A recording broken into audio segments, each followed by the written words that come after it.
నిరుపేదలకు రాజశేఖర రెడ్డి పెట్టిన కార్యక్రమం అని చెప్పి 10 లక్షల వరకు కూడా ఒక కుటుంబానికి ఆరోగ్యశ్రీ కింద ట్రీట్మెంట్ ఇచ్చే విధానాన్ని కూడా రూపొందించాను.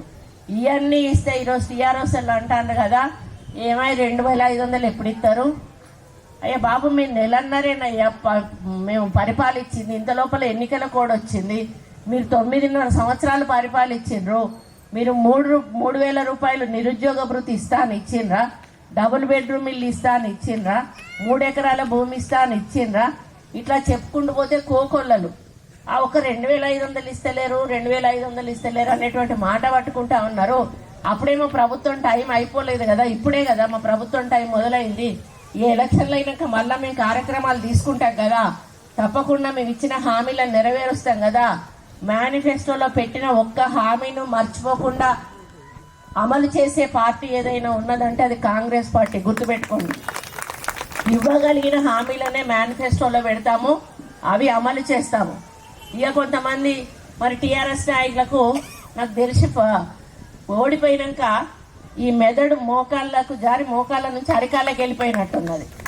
ఎందుకంటే కాంగ్రెస్ వచ్చినాకనట కరువు వచ్చిందట. అమ్మ, వర్షాకాలం వచ్చిందా మేము వచ్చినాక? మరి వర్షాకాలం రాంది కరువు ఎక్కడి నుంచి వస్తుంది? ఇప్పుడు మేము వచ్చిందేమో చలికాలంలో వచ్చినాం, ఇంత లోపల ఎండాకాలం వచ్చింది, మళ్ళీ వచ్చేది వర్షాకాలం. అప్పుడే కరువు వచ్చిందట. కాంగ్రెస్ వచ్చింది, కరువు వచ్చిందంట.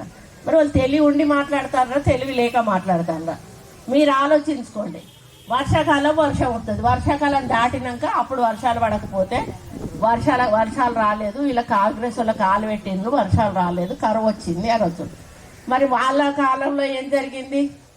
అకాల వర్షాలు వచ్చి పంటలు కొట్టుకపోయి మన మార్కెట్లలో ఉన్న ధాన్యం తడిచిపోయి, కళ్ళాలలో ఉన్న ధాన్యం తడిచిపోయి రైతులు ఎంత పంటలు పొలాలలో ఉన్నటువంటి పంటలు తడిచిపోయి ఎంత నష్టపోయారో మీ అందరికీ కూడా తెలుసు.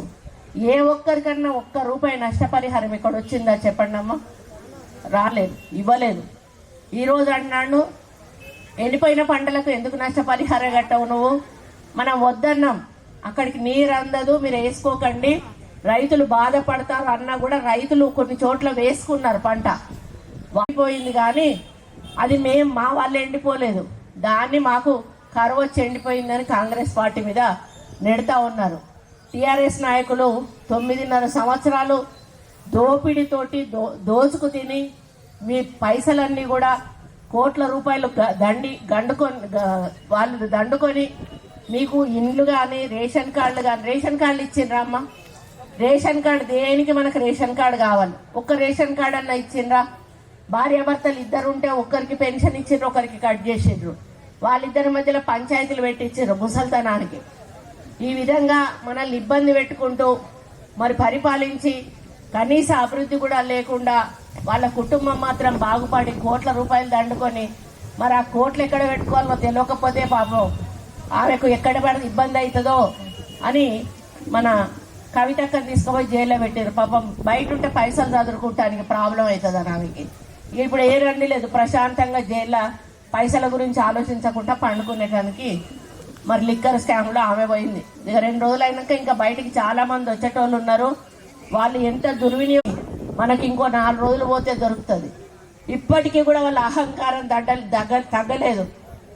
కేటీఆర్ ఏం మాట్లాడతాడో తెలియదు, కేసీఆర్ ఏం మాట్లాడతాడో తెలియదు. వాళ్ళు ఇంకా అధికారంలోనే ఉన్నటువంటి పద్ధతిలో మాట్లాడి మరి కాంగ్రెస్ పార్టీని, రేవంత్ రెడ్డి గారిని దుయ్యబట్టడమే వాళ్ళొక పనిగా పెట్టుకున్నారు. వాళ్ళకు ఒక భయం ఏం పట్టుకుందంటే, రేవంత్ రెడ్డి లాంటోడు మొండోడు, అన్నయ్య అన్నీ చేస్తాడు, మళ్ళీ ఇప్పుడు కాదు కదా ఇంకా 10 ఏళ్ల వరకు కూడా మాకు అధికారం రాదు, మేము ఇట్లనే ఉండాలి ప్రతిపక్షంలో. కాబట్టి ఎట్లనన్నా ఆయనను చిన్నతనం చేసి ప్రజల్లో మరి వాళ్ళను ఆయన విలువ తగ్గించాలని ప్రయత్నాలు చేస్తూ ఉన్నారు. కానీ విలువ ఎట్లా తగ్గుతుంది? మీరు పని చేయకపోతే తగ్గుతుంది. మీరు పని చెయ్యలేదు కాబట్టి మీ మీద ప్రజలకు విలువ నమ్మకం తగ్గింది కాబట్టి మిమ్మల్ని ఓడించారు.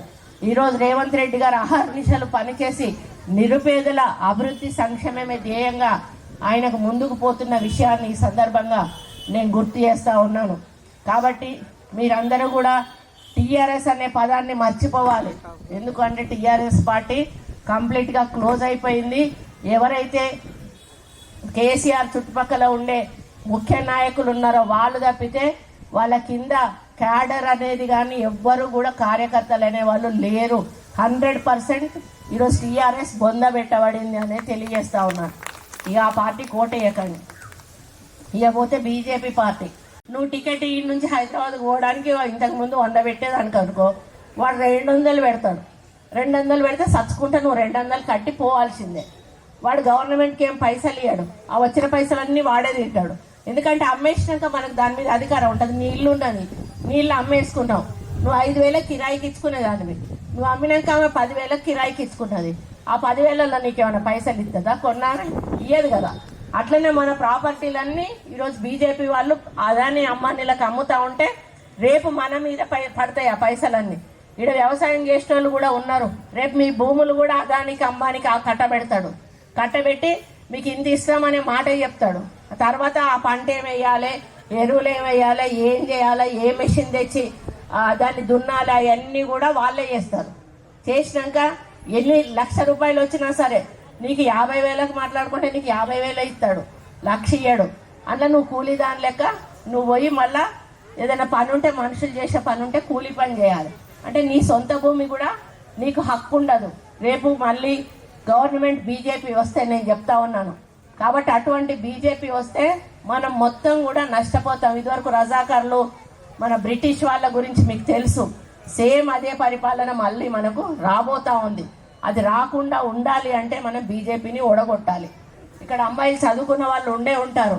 రిజర్వేషన్లు అన్నప్పుడు ఎస్సీలకి ఇంత, బీసీలకి ఇంత, ఎస్టీలకి ఇంత, ఓబీసీలకి ఇంత, ఓసీలకి ఇంత అని రిజర్వేషన్లు ఉంటాయి. మనకు కాలేజీలలో సీట్లు కానీ, లేకపోతే ఎంబీబీఎస్లో కానీ, ఇంజనీరింగ్లో కానీ, ఎంబీఏలో కానీ ఎందులోకి పోయినా కూడా మనకు రిజర్వేషన్లు ఉంటాయి.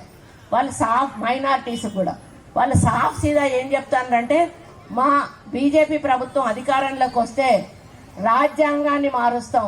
రాజ్యాంగం ఎవరు ఇక్కడెక్కడ బాబాసాహెబ్ అంబేద్కర్ ఉండొచ్చు, వాడున్నాడు. ఆయన రాసిన దగ్గర నుంచి ఆ పుస్తకం మీద ఒక్క అక్షరం ముక్కను కూడా ఎవరు దిద్దిన పాపన పోలేదు. దాన్ని ముట్టుకుంటే భారతదేశం అగ్గి అయిపోతుంది. అటువంటి దాంట్లో మారుస్తాడట. ఏం మారుస్తాడు? రిజర్వేషన్లను రద్దు చేస్తాడట. అంటే రిజర్వేషన్లను రద్దు చేస్తే మన పిల్లలందరూ జనరల్లోనే ఉంటారు. అందరికీ కులాల రిజర్వేషన్ ఉండదు. అంటే పెద్దోడు బాగా మార్కులు వచ్చినోడు మనోడికి మార్కులు రాకపోతే వెనకకే పోతాడు. ఇప్పుడు మన 10% మనకున్నది అనుకో, బీసీలకు 10% ఉంటే ఆ బీసీలకు 10%లో మీ వాడికి ఎన్ని మార్కులు వస్తాయో అందులో ఎక్కువ మార్కులు ఉన్న వాళ్ళకి తీసుకుంటారు. వానికి 90 వచ్చినాయి, మనోనికి 50 వచ్చినాయి. మనోనికి 50 వచ్చినప్పుడు బీసీలకు ఉన్న 10%లో మన బీసీ వాడిని 50 మార్కుల నుంచి లెక్క పెట్టుకుంటూ పోతారు. 50 తర్వాత తగ్గించుకుంటూ 10 మందిని తీసుకోవాల్సి అనుకుంటే 10 మందిని తీసుకుంటారు. అదే రిజర్వేషన్ రద్దు చేస్తే పై నుంచి చూస్తారు. మనకి 90 వస్తాయి, 80 వస్తాయి, 70 వస్తాయి, 60 వస్తాయి. అన్ని వాళ్ళకి పోయినాక కొసకొచ్చే వరకు మన వాళ్ళకి ఒక సీటు కూడా మిగలదు. అంటే మనకు చదువుకునే అవకాశం ఉండదు. మన పిల్లలకి రేపు ఉద్యోగాలలో కానీ విద్యలో కానీ చదువుకునే అవకాశం ఉండదు. బాజాప్తా బీజేపీ వాడు ఏం చెప్తాడు, మేము వస్తే రిజర్వేషన్లు రద్దు చేస్తాము. మన పిల్లల భవిష్యత్ అది, మన భవిష్యత్ అది. మన పిల్లలు బాగుండాలంటే రిజర్వేషన్లు ఉండాలి. రిజర్వేషన్లు ఉండాలంటే కాంగ్రెస్ పార్టీ మళ్ళీ అధికారంలోకి రావాలి. ఆ రోజు స్వతంత్రం తెచ్చింది కాంగ్రెస్ పార్టీ, ఈరోజు తెలంగాణ ఇచ్చింది కాంగ్రెస్ పార్టీ. కాబట్టి ఎట్టి పరిస్థితుల్లో కూడా రిజర్వేషన్లను రద్దు చేయకుండా ఉండాలి అంటే మనం కేంద్రంలో ఇండియన్ అలయన్స్ కాంగ్రెస్ పార్టీని గెలిపించాల్సిన బాధ్యత ఉంది. ఇప్పటికే మోడీకి తెలిసిపోయింది, ఉత్తర భారతదేశంలో మాకు ఓట్లు పడలేదు, మేము గెలవము. ఇక దక్షిణ భారతదేశం మీద పడ్డాడు. రేపు వస్తాడట, రేపు ఎల్లుండో దక్షిణ భారతదేశం మీద పడ్డాడు. ఏమి లేదు, ఆయన ఒక్కడే మనిషి. ఇంకో మనిషి పక్కన ఉండడు, ఇంకొన్ని మాట్లాడనియ్యాడు, ఇంకొన్ని కనపడనియ్యాడు. రాముణ్ణి ప్రతిష్ఠించిన ఎవరైనా పోయొచ్చింది అయోధ్యకి? ఇక్కడ పోలేదా? పోనోళ్ళే మంచోళ్ళు. ఎందుకంటే పోయిన వాళ్ళందరూ బాధపడి వస్తాండ్రు. మొత్తం గుడి కంప్లీట్ కాకుండా రాముణ్ణి ప్రతిష్ఠించాల్సిన అవసరం ఏమొచ్చింది? అందులో బాలరాముడు అని ప్రతిష్ఠించిండు. మళ్ళీ బాలరాముడు అంటే ఇంత ఉండాలి. మరి ఆ రాముడు ఇంతున్నాడు, విల్లు పట్టుకొని ఇంత పెద్దగా ఉన్నాడు. ఆయన బాలరాముడు ఎట్లయితాడు? పెద్ద రాముడు ఉన్నప్పుడు పెద్ద రాముడి పక్కన సీత ఉండాలి, సీత పక్కన లక్ష్మణుడు ఉండాలి, లక్ష్మణుడి పక్కన ఆంజనేయుడు ఉండాలి. మరి నువ్వు ఒక్కడి బ్రహ్మచారి అని నువ్వు కూడా రాముని బ్రహ్మచారిని చేసి నిలబెట్టి ఈరోజు నేను రాముణ్ణి కట్టినా అని రాజకీయాలకు వాడుకుంటే ఎక్కడికి పోతాన్నాం మనం? శ్రీరామనవమి మనకు తెలియదా? మనం ఎప్పుడు చేయలేదా? మీరు చేసుకోరా ఇక్కడ శ్రీరామనవమి? మన తాత ముత్తాతల నుంచి చేసుకుంటాను కదా. ఇలా మోడీ వచ్చి చెప్తేనే రాముడికి మనం కళ్యాణం చేస్తానమా? నేను ఇంకొకటి అడుగుతా, మరి పెళ్ళి అయి ఉన్నాడు పెళ్ళంతో రావాలి కదా అక్కడికి, ఒక్కడెందుకు వచ్చిండు? ప్రెసిడెంట్ ఉన్నది ద్రౌపది ముర్ము, ఆడామె గిరిజన మహిళ, ఆమెను ఎందుకు పిలవలేదు? ఆమె విధవరాలు, భర్త లేడు, ముండరాలని పిలవలేదు. ఎంత బాధ ఉండాలమ్మా? నువ్వు ఇచ్చింది అంత పెద్ద పదవి ఇచ్చినావు, నువ్వు రాముణ్ణి నువ్వు ఒక్కడే పాదాలు పట్టుకొని నిన్ను రాముణ్ణి చూపించే కెమెరా పెట్టుకొని మూడో మనిషిని చూపెట్టకుండా ఈరోజు రాముని పేరు మీద ఓట్లు అడిగితే వేయడానికి మనం పిచ్చోళ్ళ లెక్క కనపడతానమ్మా. కడియం కావ్య గారు వేదిక మీదకి రావాల్సిందిగా. కాబట్టి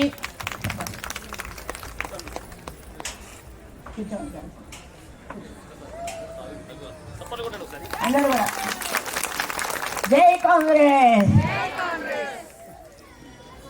కాబట్టి మనం ఆలోచించాలి, అంటే సెంటిమెంట్ మీద రాముడిని నేను ప్రతిష్ఠించిన అయోధ్యలో అదే రాలే. మేము ఆ రాముడిని ప్రతిష్ఠిస్తే అరిష్టము, గుడి పూర్తి కాకుండా రాముడిని ప్రతిష్ఠించొద్దు, మేము రాము అని ఖరాఖండిగా చెప్తే ఏ పూజలు ఏ అర్చనలు ఏవి లేకుండా ఒట్టిగా రాముడిని నిలబెట్టిండు. మనం ఈ దేవతను నిలబెట్టుకుంటే ఎంత పెద్ద పండుగ చేసుకుంటామమ్మా? 3 రోజుల పండుగను 4 రోజుల పండుగను చేసుకుంటాం. 10 రోజుల పండుగ ఇది. అగో ఒక రాముడిని 1 రోజులు అట్లా నిలబెట్టిండు, పొద్దాక టీవీలో చూపెట్టిండు, అయిపోయింది. ఎవరైనా రాముడి పేరు చెప్తే చెంప మీద చెల్లు అని ఒక దెబ్బ కొట్టండి, బీజేపీ వాడు. అర్థమైందా? పాపం తగులుతుంది ఆ రాముడిని అక్కడ నిలబెట్టి ఆయన నాగం చేసింది. కాబట్టి ఇవన్నీ కూడా మనం ఆలోచించుకొని ఈరోజు కాంగ్రెస్ పార్టీలో రాహుల్ గాంధీ గారు 5 సూత్రాలు కూడా ఏవే వస్తాయో చెప్పారు. అవన్నీ కూడా మనోళ్ళు ఇంటింటికి కూడా తీసుకెళ్లి చెప్తారు. అవన్నీ వినండి. ఇప్పటికి అయితే 6 గ్యారెంటీలు ఏవైతే అమలు అవుతా ఉన్నాయో అదే పద్ధతిలో ఆ గ్యారెంటీలను కూడా అమలు చేసి నిరుపేదల జీవితాలను బాగు చేసే కార్యక్రమంలో భాగంగా కేంద్ర ప్రభుత్వం, రాష్ట్ర ప్రభుత్వం కూడా కాంగ్రెస్ పార్టీ ప్రభుత్వం ఉంటే అన్ని విధాలా మీకు మేలు జరుగుతుంది. కాబట్టి మీరందరూ కూడా తప్పనిసరిగా ఎవరు ఎన్ని మాటలు చెప్పినా కూడా ఇటు బీజేపీకి ఓటేయకండి, అటు టీఆర్ఎస్కి ఓటేయకండి. డబ్బులు ఇస్తే మాత్రం తీసుకోండి, ఎందుకంటే వీళ్ళు బాగా సంపాదించుకొని ఉన్నారు. కాంగ్రెస్ పార్టీ అకౌంట్లలో డబ్బులు కూడా గుంజుకున్నారు బీజేపీ వాళ్ళు. అంటే పార్టీ డబ్బులు ఉంటాయి కదా తల్లి, పార్టీ డబ్బులు కూడా 1 రూపాయి లేకుండా గుంజుకున్నారు అక్కడ కేంద్రంలో మోడీ. ఎందుకంటే ఆ పైసలతోటి మనం క్యాండిడేట్లకు 70